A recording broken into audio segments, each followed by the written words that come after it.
Bonjour et bonsoir à vous nos chers téléspectateurs et bienvenue dans Le Monde en 7 où nous passons en revue l'actualité de la semaine. En tête des sujets, l'actualité malienne. Ils étaient en milliers de Maliens manifestés vendredi à Bamako pour réclamer le départ des troupes étrangères, en particulier de la France, de la force française Barkhane, à 3 jours d'un sommet en France destiné à clarifier les rôles de la lutte contre le djihadisme au Sahel. Également, dans ce rendez-vous, l'opposition guinéenne maintient la pression contre la volonté prêtée au président Alpha Condé de briguer en 3e mandat, manifestation et boycott des prochaines législatives en Guinée. Le sujet nous intéresse dans Le Monde en 7. Et puis, dans l'actualité togolaise qui revient toujours et est très marquée cette semaine par les candidatures à la présidentielle de cette année.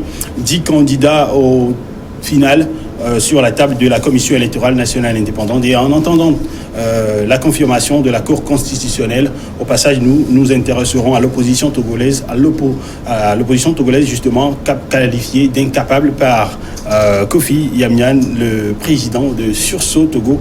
Et nous nous intéresserons également et naturellement à la candidature de Faure Gnassingbé, le président sortant, mais aussi aux grands absents de ce scrutin dont le premier tour est fixé au 22 février prochain. Merci de rester avec nous. Bienvenue dans Le Monde en 7. Bienvenue à vous également, nos chers invités. Bonjour, chers amis et téléspectateurs de New TV. Bonjour, cher président de la Ligue Célestin Abogan. Alors, les présentations sont faites. Bonjour. Bonjour et bienvenue. Oui, bonjour à tous les téléspectateurs, à mon cher ami Eric Johnson. Oui, voilà. Justement. Et à tout le peuple togolais, je souhaite bonne et heureuse année 2020, même si on est tous inquiets. Alors, on commence avec l'actualité malienne marquée par les manifestations à Bamako, à quelques jours de cette rencontre qui aura lieu en France et qui a été à l'initiative du président Emmanuel Macron. Prenez la parole. À qui veut le prendre, hein. Ah, ok. Merci. Je pense que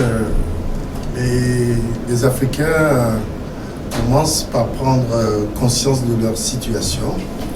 Le djihadisme dans nos États, dans nos pays aujourd'hui est un problème crucial qu'il ne faut pas sous-estimer, car c'est la vie des populations, c'est la vie des nations qui est véritablement touché. Je crois que la présence des forces étrangères au Mali n'est que justice, car cette situation que vit aujourd'hui ces pays du Sahel est créée en toutes pièces par ces Occidentaux-là, qui se sont attaqués au président libyen Mohamed Kadhafi, qu'on estimait être un dictateur, quelqu'un qui ne prenait pas en compte les droits de ses citoyens, quelqu'un qui avait des intentions d'expansionnisme, etc. dans la sous-région. On s'en est pris à lui, on l'a éliminé physiquement. Et aujourd'hui, parce que Kadhafi représentait, s'il faut le dire réellement, une source de sécurité en Afrique et surtout dans le Sahel. Un panafricaniste, justement, vous venez de lâcher le mot, qui veut que les pays africains soient véritablement indépendants. C'est-à-dire que des pays qui ont des ressources et qui n'arrivent pas à se développer. Kadhafi est dans cette posture de chef d'État qui veut que les Africains vivent de leurs ressources et qu'ils arrivent à se développer. On l'a éliminé et aujourd'hui on voit tout ce qui se passe dans le Sahel. Une insécurité totale que les forces armées des pays du Sahel complètement en déliquescence n'arrivent pas à maîtriser. Si les troupes étrangères sont là, c'est pour aider ces forces armées-là à faire face à cette situation de djihadisme sur le continent. Et aujourd'hui, la politique française, la politique étrangère de la France au Mali, c'est cette politique même qui est décriée en fait. Oui, c'est manifestant. Mais moi je dis une chose, il ne faudrait pas. Vous avez vu, en réalité, dans votre lancement, vous parliez des milliers de Maliens qui étaient dans la rue. Non, 1 millier. Il faut le dire parce que... J'ai parlé d'1 millier. Ah, d'accord. Oui. OK. Donc, effectivement, c'est 1 millier de 900 selon la police et des milliers selon les organisateurs. Mais nous avons parlé d'1 millier. D'1 millier. De toutes les façons, c'est qu'il ne faudrait pas commettre une erreur en demandant aux forces étrangères de quitter et tout de suite. Mais parce que la suite, est-ce que les forces armées maliennes sont capables aujourd'hui de faire face à ces troupes djihadistes, à ces groupes islamistes qui créent la désolation dans ces populations? C'est la grosse interrogation. Ah mais oui, parce que, voyez-vous, les Maliens, des gens qui n'ont rien à voir avec la politique, avec quoi que ce soit, qui sont éliminés physiquement. Vous imaginez ces populations qui sont tout le temps bâillonnées, des gens qui dorment chez eux, on vient, on tape et puis on te sort devant les enfants, devant les femmes, on égorge. Vous savez, c'est une situation atroce. En demandant aujourd'hui aux troupes françaises, parce qu'on parle de la politique africaine de la France et tout ça, et ça c'est les politiques qui manipulent les populations pour réclamer ça. Je dis attention, il ne faudrait pas qu'on suive ces mouvements-là sans être assuré que les troupes africaines peuvent faire face à ces djihadistes. D'abord, vous savez, les troupes, les États africains ne sont pas solidaires entre eux pour faire face à ces troupes-là. Chacun y va selon ses moyens et selon ses capacités. Alors que s'il y avait une solidarité autour des pays qui sont régulièrement concernés et attaqués, je pense que ces troupes-là ces djihadistes-là pourront reculer et on pourra maîtriser la situation. Si tel n'est pas le cas aujourd'hui, les forces de ces pays qui sont formées, et même au Togo ici précisément, qui sont formés à pouvoir intégrer des forces comme la MINUSMA et pouvoir, vous parlez des forces, de pouvoir se regrouper pour pouvoir avoir une force au Sahel, c'est ce que vous voulez dire? C'est pas exactement ce que je voulais dire. Ce que je veux dire, c'est qu'il n'y a pas de solidarité entre les États. Vous savez, aujourd'hui, c'est le Mali, c'est le Niger, c'est le Burkina qui sont les plus touchés. Mais que fait le Sénégal, la Côte d'Ivoire, le Ghana, le Togo, tout ça, nous sommes dans une zone, même si c'est une crise qui pourrait se généraliser. Qui peut se généraliser s'il n'y a pas de solidarité entre les États. Je pense que aujourd'hui, ce qu'il faut faire, vous imaginez, vous voyez comment ça se passe. Le nombre de militaires maliens tués parce qu'il n'y a pas de présence étrangère derrière elles. Le nombre de forces, les forces de sécurité du Niger et du Burkina qui sont attaquées et chaque jour par ces djihadistes. Je pense qu'il ne faut pas se lancer, il ne faut pas précipiter les choses pour dire il faut que les troupes étrangères quittent tant que le travail du terrain n'est pas fini. Et des violences dans le pays, dans le Mali, aujourd'hui, est également dénoncée par ces manifestants. Oui, je crois que ce problème de terrorisme, du djihadisme, c'est un problème sérieux. Il devient de plus en plus sérieux en Afrique. Parce que moi, au départ, j'ai eu l'impression que c'était un phénomène qui était organisé contre les Occidentaux. Au départ, c'est l'impression que ça donnait. Parce qu'ils exprimaient un certain nombre de frustrations liées à des injustices créées par les Occidentaux à leur endroit, et donc ce qui n'était pas justifié de toute façon. Mais avec le temps, on a constaté que ça a pris une certaine ampleur en Afrique, notamment dans le Sahel. Mais il ne passe aucune semaine où on apprend, soit au Mali, au Burkina ou au Niger, qu'il y a eu des attaques de djihadistes. Et donc, oui, au Nigeria également. Mais, les populations de ces pays-là ne dorment plus les deux yeux fermés. Et donc, et c'est ce qui justifie, ou ce qui devrait en principe justifier la présence des forces étrangères, notamment les troupes françaises, à nos côtés pour nous soutenir. Surtout que c'est eux qui sont, qui téléguident nos politiques dans nos pays. Et donc, lorsque nous avons des problèmes, ils doivent être à nos côtés. Ils l'ont fait. Mais je comprends un peu le comportement des populations qui manifestent aujourd'hui. C'est légitime. En ce sens qu'ils ne comprennent pas pourquoi ces troupes sont là. Et malgré cela, ça continue comme s'ils n'étaient pas là. Vous comprenez? C'est un peu légitime. Au départ, c'était une ingérence qui était décriée. Voilà. Et par la suite, ça a été accepté, la présence des Français.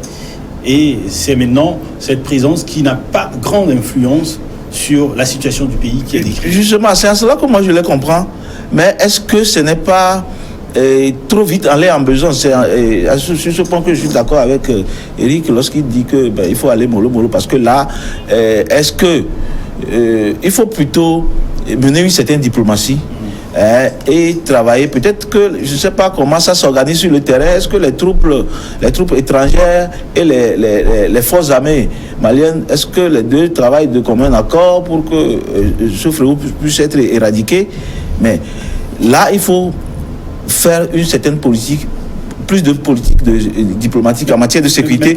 Parce que là, s'il faut se précipiter et demander que les forces françaises se retirent, est-ce que nous sommes à même, nous, Africains ou Maliens, est-ce que nous sommes à même de pouvoir affronter ces troupes djihadistes-là? Mais pourquoi c'est la France qui est indexée quand on sait qu'il y a 4500 soldats de force Barkhane et 13 000 d'hommes de la MINUSMA, de l'ONU. Je crois qu'ils disent dans leur intervention que ils ne s'attaquent pas en réalité à la France, mais ils s'attaquent à la politique de la France. Ça veut dire que, bon, vous savez que dans toute l'Afrique, la politique française est décriée. Et de toute façon, maintenant, c'est vrai, je ne sais pas l'appréciation qu'ils ont vis-à-vis par rapport aux forces Barkhane qui sont là, mais en amont, je crois que c'est la politique française qui a le problème à ce niveau-là. Oui, mais pourtant la France a moins d'hommes sur le terrain. Oui, mais écoutez, vous savez... On aurait pu pointer du doigt l'ONU. L'ONU? Oui, l'ONU puisque la MINUSMA a plus d'hommes que les forces Barkhane. Oui, mais là, quand vous lisez très bien la manifeste des Maliens, c'est le départ des troupes étrangères, pas seulement des troupes françaises. Attention. Mais ils pointent du doigt quand même la politique française. Oui, la politique française, ça c'est ce que les politiques disent. Les politiques sont dans leur rôle. Maintenant, ce qui se passe sur le terrain, les Maliens disent « Nous ne voulons plus de troupes étrangères dans notre pays ». Mais on se base sur quoi pour le faire? Aujourd'hui, les Africains sont en train de chercher des repères. On n'en a plus. On se pose des questions parce que vous voyez le départ de Kampaoré, le départ de... Enfin, Gbagbo, tout ça.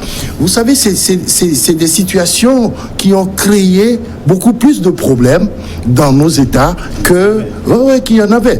Je dis aujourd'hui, que ce soit la France, que ce soit l'ONU, quand on envoie des troupes dans un pays, des troupes étrangères, c'est qu'il y a une situation délicate que les troupes locales n'arrivent pas à gérer. Donc, c'est pour apporter un soutien. On dit souvent que les forces Barkhane sont là pour soutenir les forces armées maliennes et en même temps former les troupes maliennes. Mais Est-ce que la formation est terminée? Est-ce qu'il y a du potentiel aujourd'hui pour faire face à ces djihadistes? Je ne crois pas. Du moment où ces gens ont une stratégie que le Mali, même étant un État souverain, n'arrive pas à appréhender pour pouvoir en faire face. Il faut que, forcément, que les Maliens, enfin, l'État malien trouve la bonne ressource pour pouvoir faire face à ces troupes avant qu'on ne demande, qu'on ne réclame le départ des troupes étrangères du Mali. Et donc, la rencontre avec le président Emmanuel Macron, qui se tiendra la semaine prochaine, sera décisive. La rencontre sera décisive. Il y a de grands enjeux qui seront débattus là-bas, notamment le départ de ces forces au Mali. De toutes les façons, je ne suis pas certain que les pays touchés par ce phénomène djihadiste-là vont demander le retrait des troupes, parce que c'est une situation, comme je le disais tantôt, très délicate. Oui. Oui, je crois qu'en principe, cette rencontre vient à point nommé. Et ça permettra peut-être d'élucider les points d'ombre et d'asseoir vraiment une réelle politique sécuritaire, voilà. Parce que là, il ne s'agit pas de dire tout de suite que cette rencontre va aboutir au départ des forces étrangères, mais je crois que le problème doit être nécessairement posé, décortiqué, et pour que ça aboutisse à une solution qui puisse convaincre également les populations qui sont dans la rue. Et quand le président Emmanuel Macron parlait de redéfinir les politiques militaires, oui, je crois que ça doit aller dans ce sens-là. Et c'est vrai que le chef de l'État malien n'est pas d'accord avec ceux qui sont dans la rue. Et bon, ça va de soi. Mais je crois que quand il faut redéfinir, je crois, la politique, ça va permettre quand même de peut-être rassurer les uns et les autres. Et la Mauritanie, le Mali, le Burkina Faso, le Niger et le Tchad sont donc conviés à ce rendez-vous qui se tiendra le 13 janvier, comme prévu. Alors, on va parler également dans ce numéro du Monde en 7 de la Guinée, où l'opposition maintient toujours la pression. Ils sont déterminés aujourd'hui à mettre la pression au président Alpha Condé parce qu'ils pensent, qu'ils prêtent au président Alpha Condé les intentions de pouvoir briguer un autre mandat, c'est-à-dire en troisième. Ce n'est pas une intention qui lui est prêtée, mais c'est réel. Ce monsieur, oui, ce monsieur, écoutez, ce monsieur est dans une position de briguer un troisième mandat en modifiant la Constitution. En modifier? Oui, après avoir modifié, puisque lui au moins, là-bas au moins, c'est maintenant qu'ils veulent modifier. Alors, il y a déjà une limitation du mandat présidentiel. Les législatives seront importantes dans ce sens. Oui, en principe, les législatives seront importantes. Mais je crois qu'il faut battre le fer quand il est chaud. Et ils ont bien fait de commencer en faisant la pression en même temps pour éviter ce qu'ils entrevoyaient, ou du moins leurs inquiétudes. Je crois que l'Afrique... Quand il parle d'empêcher par tous les moyens je crois que ce scrutin... Peut-être que dans tous les moyens légaux, je crois que quand les gens parlent comme ça dit que c'est une certaine colère que les gens manifestent. Oui. Et vous savez, souvent c'est en Afrique que lorsque les gens manifestent, on donne l'impression qu'on s'en fout. Et malheureusement, en principe, on devrait quand même inviter ces personnes-là et discuter avec eux. Parce que c'est-à-dire que le pays ne marchera pas normalement lorsque chaque jour ou presque tout le temps, les gens sont dans la rue et manifestent. Quelles que soient les raisons, même si les raisons ne sont pas fondées, le bon sens voudrait qu'on discute avec ces populations-là. Parce que c'est eux que vous gouvernez. Ça veut dire qu'à un moment donné, s'il y a certains qui ne sont pas d'accord avec vous, appelez-les, conviez-les, essayez de les convaincre s'il y a à convaincre. Mais on a l'impression que, excusez-moi, nos dirigeants, leur conscience vraiment n'est plus au beau-fils, ou n'est plus à sa place ou au top. Donc, on fait ce qu'on veut. Et donc, pour eux, peut-être le chien aboie, la caravane passe. Et donc, Vous allez voir si le bon sens ne prévale pas.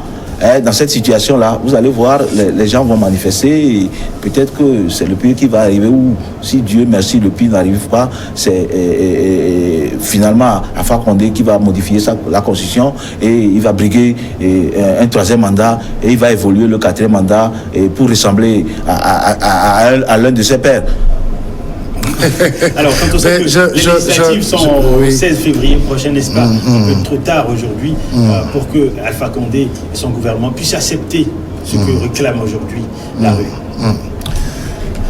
Je voudrais quand même dire un truc peut-être qui va choquer l'opinion.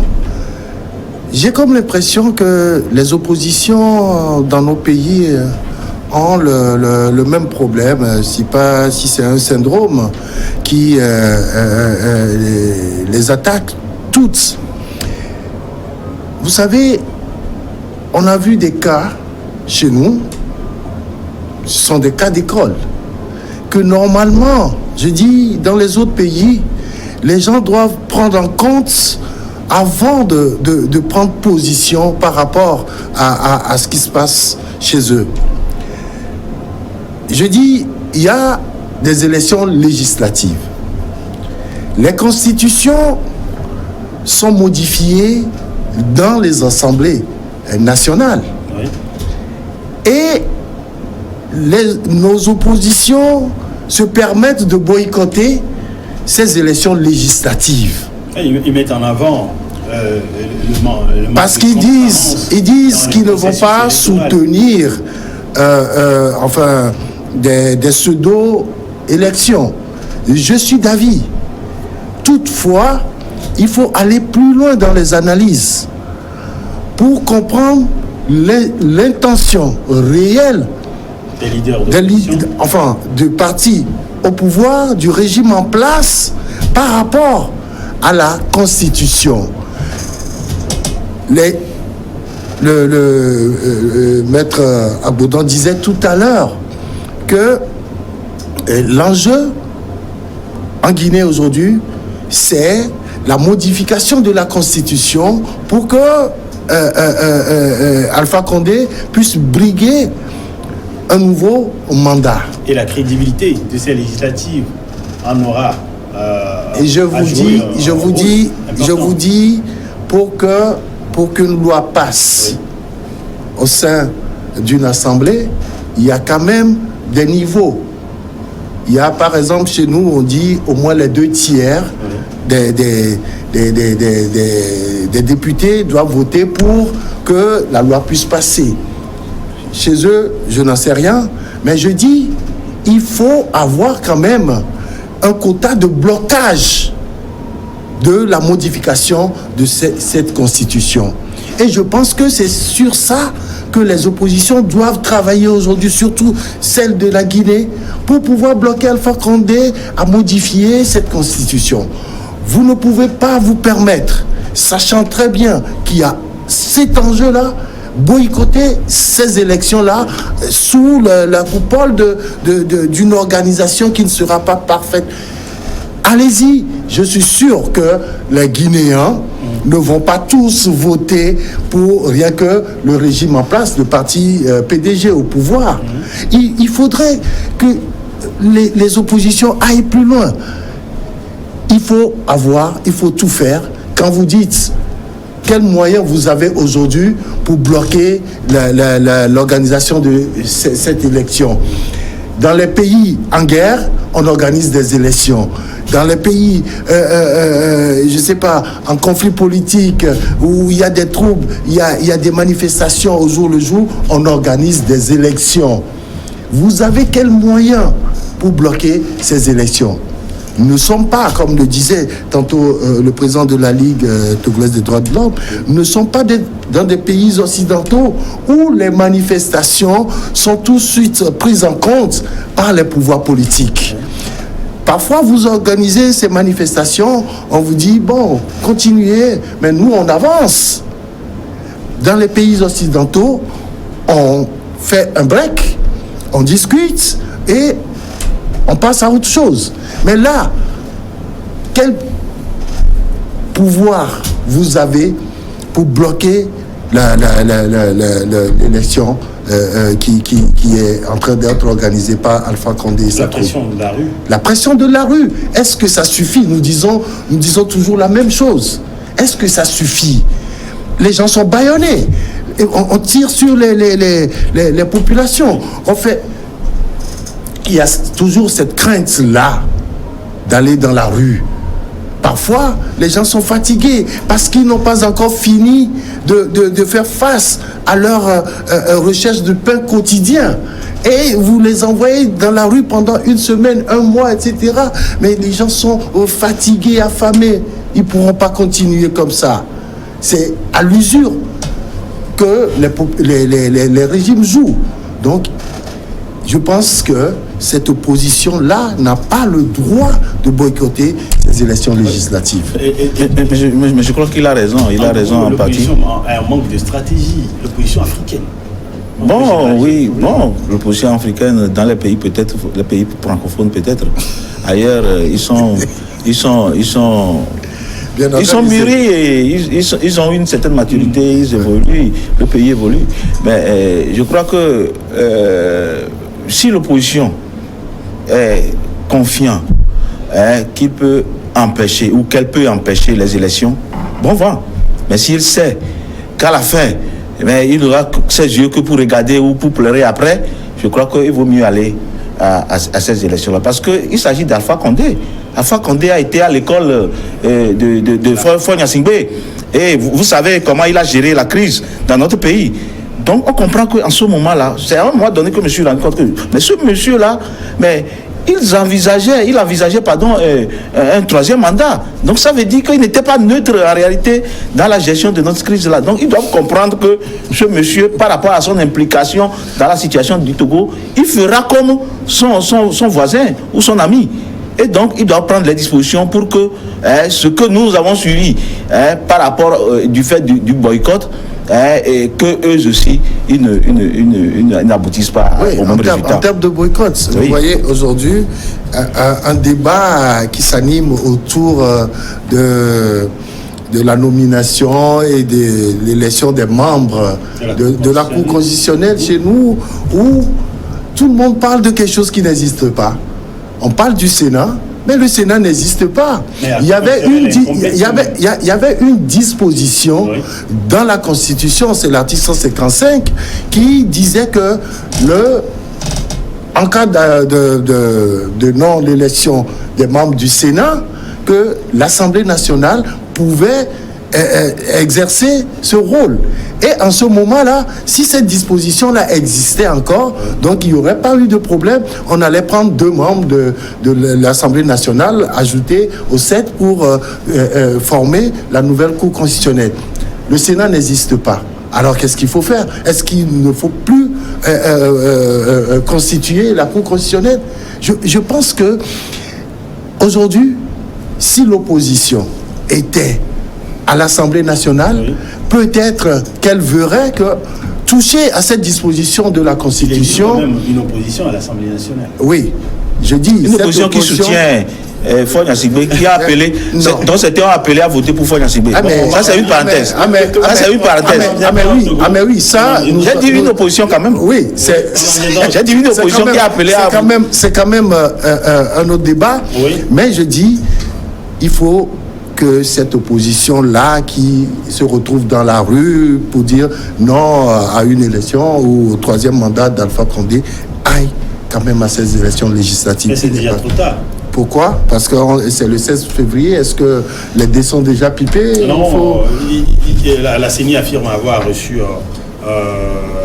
des dépôts de candidatures de 29 partis. C'est clos, quoi.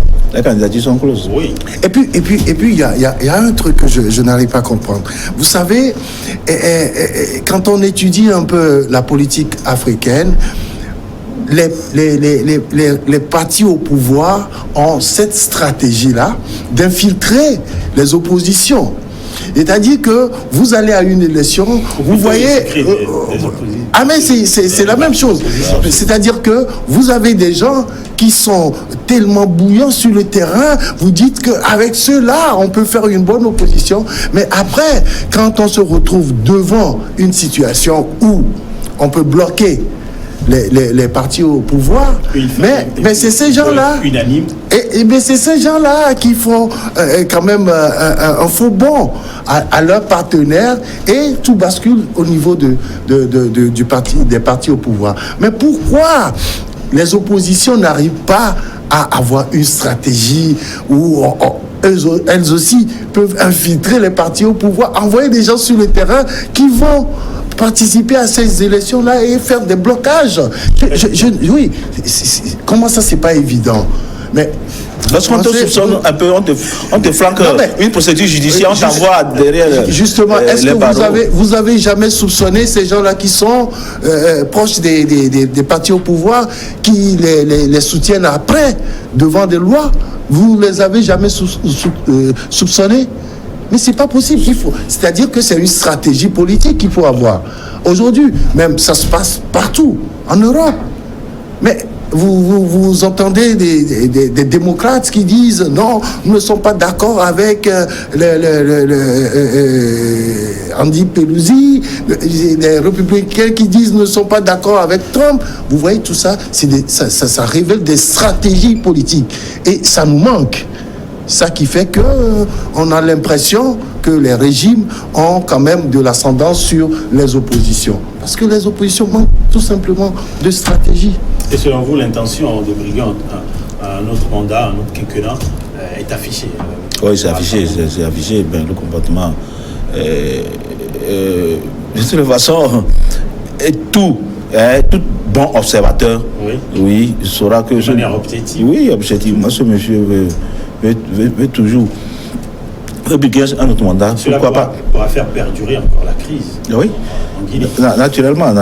Mais je crois que, comme nous l'avons dit tantôt, il faut que l'opposition fasse une étude approfondie de la situation et prenne les dispositions qu'il faut pour...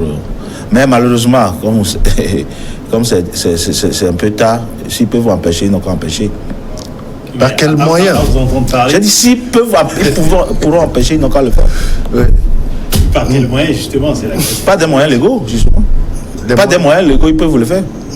C'est possible. Quand je dis des moyens légaux, ils sont en train de faire des manifestations qui ne sont pas interdites. Peut-être que ces manifestations vont prendre une ampleur qui va influencer le pouvoir public, qui va les appeler à discuter. Uniquement. Oui, c'est ça les moyens légaux, de toute façon. Sauf s'il y a d'autres, je ne connais pas tous leurs tests, et toutes leurs lois et ce que ça peut permettre de faire. Ils peuvent saisir des organisations internationales ou faire des lobbies sur le plan international, jouer à la diplomatie. Peut-être que la France peut leur venir en aide, cette France-là. Que vous décriez tant. Voilà. Parfois ils font semblant d'arriver. Bon, ils peuvent faire quelque chose. Peut-être pour... Une intervention, vous voulez dire? Non, je parle d'une discussion autour d'une table. Ça va donner... Oui, voilà, ça va peut-être donner quelque chose pour peut-être donner l'opportunité à l'opposition de pouvoir participer aux législatives. Ne serait-ce que ça pour le moment. Puisque aujourd'hui, les dés sont pipés. Les candidatures sont closes, donc à cette étape de la procédure, il ne peut plus déposer des candidatures. Donc maintenant, la seule initiative ou la seule porte, c'est peut-être le dialogue. On peut jusqu'à la veille d'un scrutin s'entendre sur non, reporter ou peut-être... Voilà, justement, c'est à ça que je voulais venir en disant que comme toujours, les négociations politiques portent sur même les lois en vigueur dans les pays. Donc, une porte est encore ouverte pour qu'il y ait des négociations politiques pour arrêter le processus et que l'opposition puisse participer à ce scrutin. Parce qu'ils parlent aussi, ils disent aussi que les conditions ne sont pas réunies pour une élection libre et transparente. Voilà. Donc ça veut dire que non seulement... Ce qui est surprenant, c'est que Alpha Condé aujourd'hui droit dans ses bottes.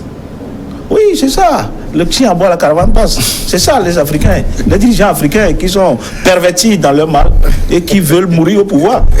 Certains en sont déjà morts, d'autres veulent encore continuer pas mourir au pouvoir. C'est ce que nous vivons malheureusement dans cette Afrique triste. Là. Le pouvoir, c'est ça. On s'y accroche. Personne ne comprend pourquoi, puisque vous et moi, on n'est jamais allé là pour savoir ce qui se passe. Mais si le pouvoir c'était ça, on n'allait pas voir autre réalité chez les Occidentaux. Je crois qu'eux aussi, ils ont une cervelle et du sang rouge dans les veines comme nous. Ça veut dire que nous sommes sauvages, excusez-moi le terme. Non, c'est un peu trop fort. Vous soyez d'accord avec... Oui, c'est un peu trop fort. Non, j'ai dit de m'excuser le terme, donc je l'ai mis entre guillemets. Oui. D'accord.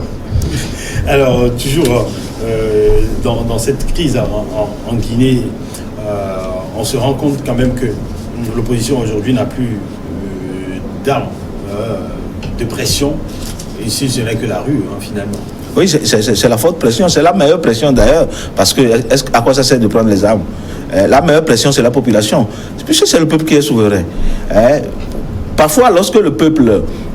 peut-être que la mobilisation n'est pas assez importante, parce qu'on a dit 1 millier, oui. 1 millier, ça ne peut pas, surtout que, excusez-moi, moi je veux employer des termes que vous allez m'excuser, surtout que nos dirigeants africains sont têtus, donc il faut mobiliser davantage. Puisqu'on a vu ailleurs, surtout en Afrique, également en Afrique, où la population, par rapport au nombre, a fait fléchir des régimes. Bien sûr. Donc ça veut dire que si le nombre qu'il faut est atteint, je crois que ça va changer quelque chose. Ça remet donc en cause également cette capacité de l'opposition guinéenne à pouvoir mobiliser, faire ranger la population. Ce n'est que le début peut-être.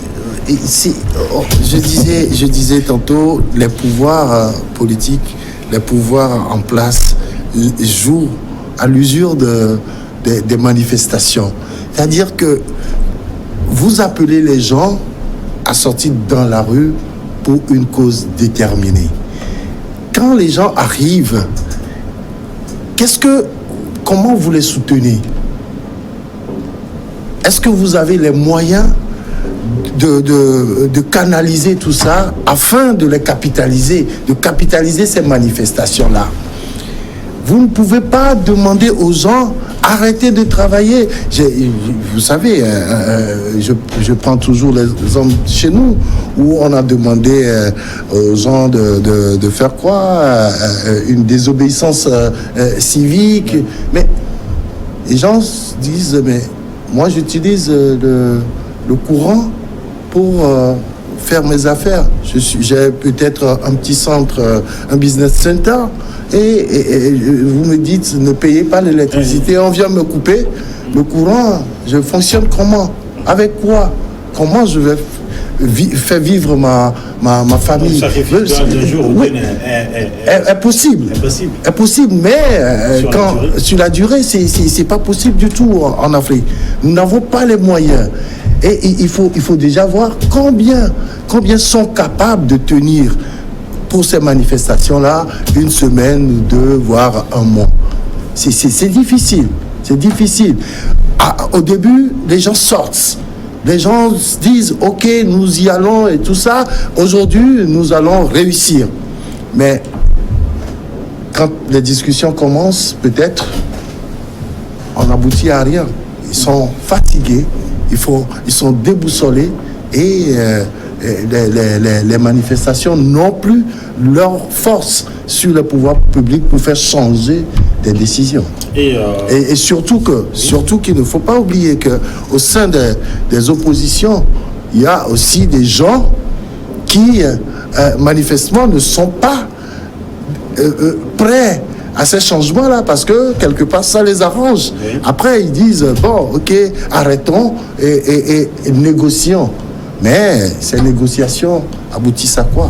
Est-ce qu'aujourd'hui Alpha Condé serait prêt à ouvrir un dialogue à cette étape de la procédure électorale? Non, je ne saurais le dire, mais à 90% ou 95%, je dirais non. Parce que lui, il est dans sa logique. C'est ça même qui l'arrange, le boycott. ça l'arrange, lui va tout bonnement dans sa logique et il a su d'obtenir une majorité écrasante à l'Assemblée sans l'opposition. À ce moment-là, il modifiera la Constitution. Donc je crois que c'est ça même qui l'arrange. Donc ouvrir des négociations, c'est peut-être le dernier de ses soucis. Et moi, je me dis si comme on le disait tantôt, si la rue arrive à s'organiser. Le problème, c'est que la rue aujourd'hui est moins. C'est essoufflé. Oui. Mais oui, justement, on ne pourra faire recours qu'à l'étranger.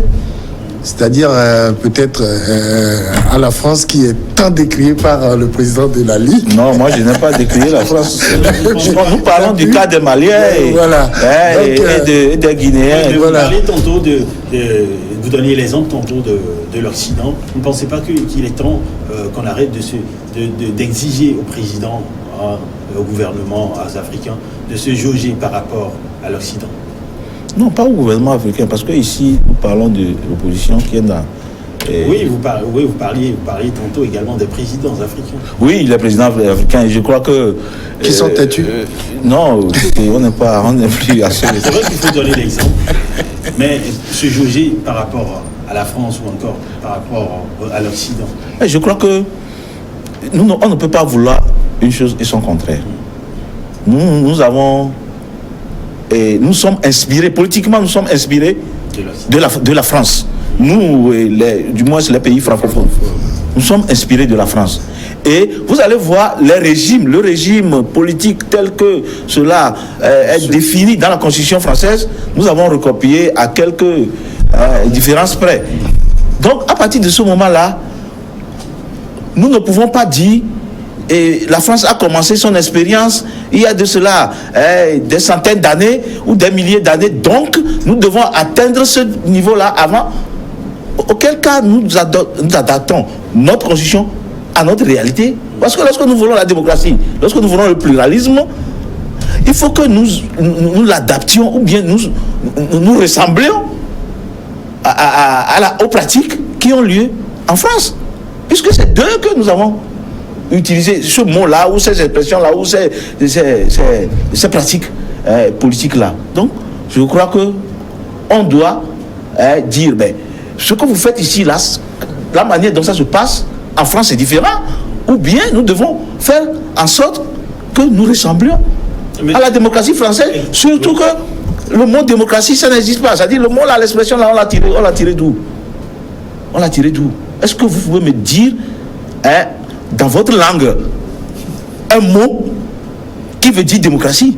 Vous allez peut-être définir en utilisant plusieurs mots, mais vous n'allez pas arriver à l'acception réelle de cette expression-là.